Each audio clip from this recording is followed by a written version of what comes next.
So today I am in the garage. I am putting the tracks back on our side-by-side because we are headed out on a hut trip with my family this weekend up on top of Vail Pass. The reason I'm putting back on the tracks is we had the kids spring break last weekend. We went out to Moab, and with Easton's broken arm, broken hand, we thought it would be good to do some four-wheeling. He enjoys it. It was an activity that he could do. So took the tracks off, put the tires on, now putting the tracks back on for the hut trip this weekend, and then I'll have to take them back off for the summer. But thought I would show you guys the process.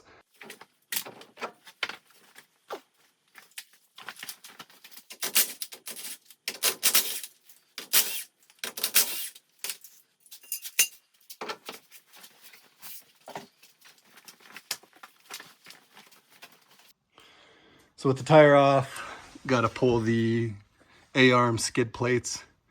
They're not compatible with the tracks.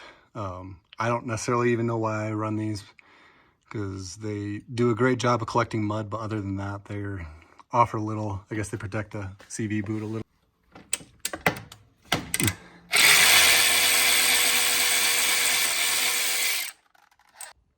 So before I put these front tracks on, I've got to replace the steering limiter cable. It snapped about halfway through winter. The tracks run two, so one broken isn't the end of the world, and figured it's easier to replace when it's off the machine. So got the steering limiter replaced. I think throwing the tracks on is good juju because as soon as I started doing it, it started snowing. It's going to be hard to see this, but very lightly coming down outside. So usually happens. I feel like every time I put the tracks on, we get a few inches. So after about 3 minutes of wrestling with the track, got it on the lugs. Next step is attaching this bracket to the A-arm. And I guess I didn't necessarily understand or explain what the steering limiter does. The tracks have a reduced turning radius, and this cable just prevents you from overturning the steering wheel. So now on to the next one.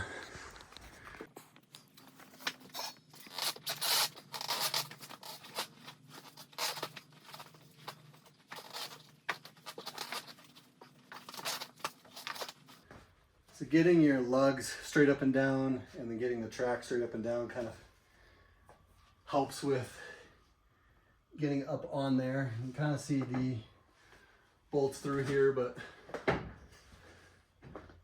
even with that, still a little bit of a chore to get up on there. Should need to go a hair higher.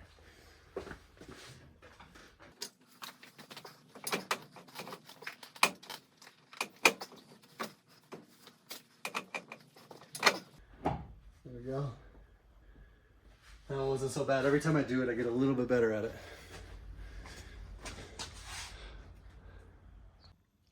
Quick tip on speeding this up. Some ratcheting wrenches do wonders for this because of the limited access in here. Front tracks are on. A little over an hour. Backs are not necessarily easier, but they are different. I'll lift up the back, pull off the wheel, and show you how that goes. But still, everything's a little bit loose. I will come back through and torque everything all at once because a lot of the bolts are the same. So get it tight, but then put it to spec in before I go out for a drive. So when getting the lug nuts just a little bit tight, I always block the back wheels, stick the machine in neutral, and that way I can rotate the tracks to get to the elusive one that sits behind the support. I'll go up with the back. You have to jack it up quite high. Tracks are considerably taller than the, I think these are 27-inch tires. So somewhere right in there is about right.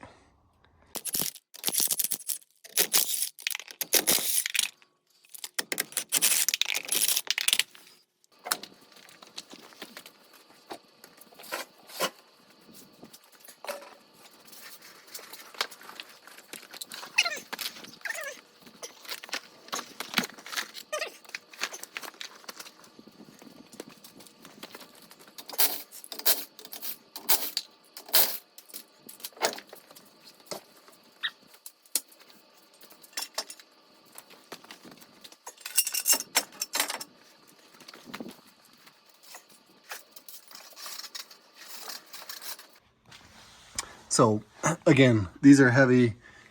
Putting them on, getting them lined up is difficult. One thing that helps out greatly is putting this in neutral, putting your machine in neutral. I always go straight up and down.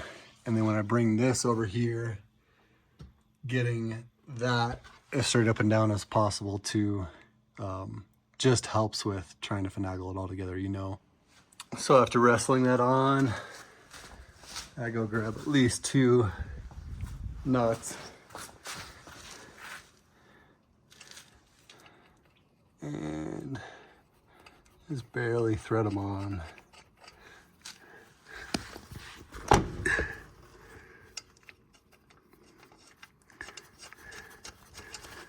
And then next step is to get this bracket pushed up and over this. I think the manual has you taking this off and reconnecting the tack angle bracket, but there's usually enough play in here to swing that up and over. With that bracket up and over, one of the hardest parts about the track is getting this aligned with that, aligned with that.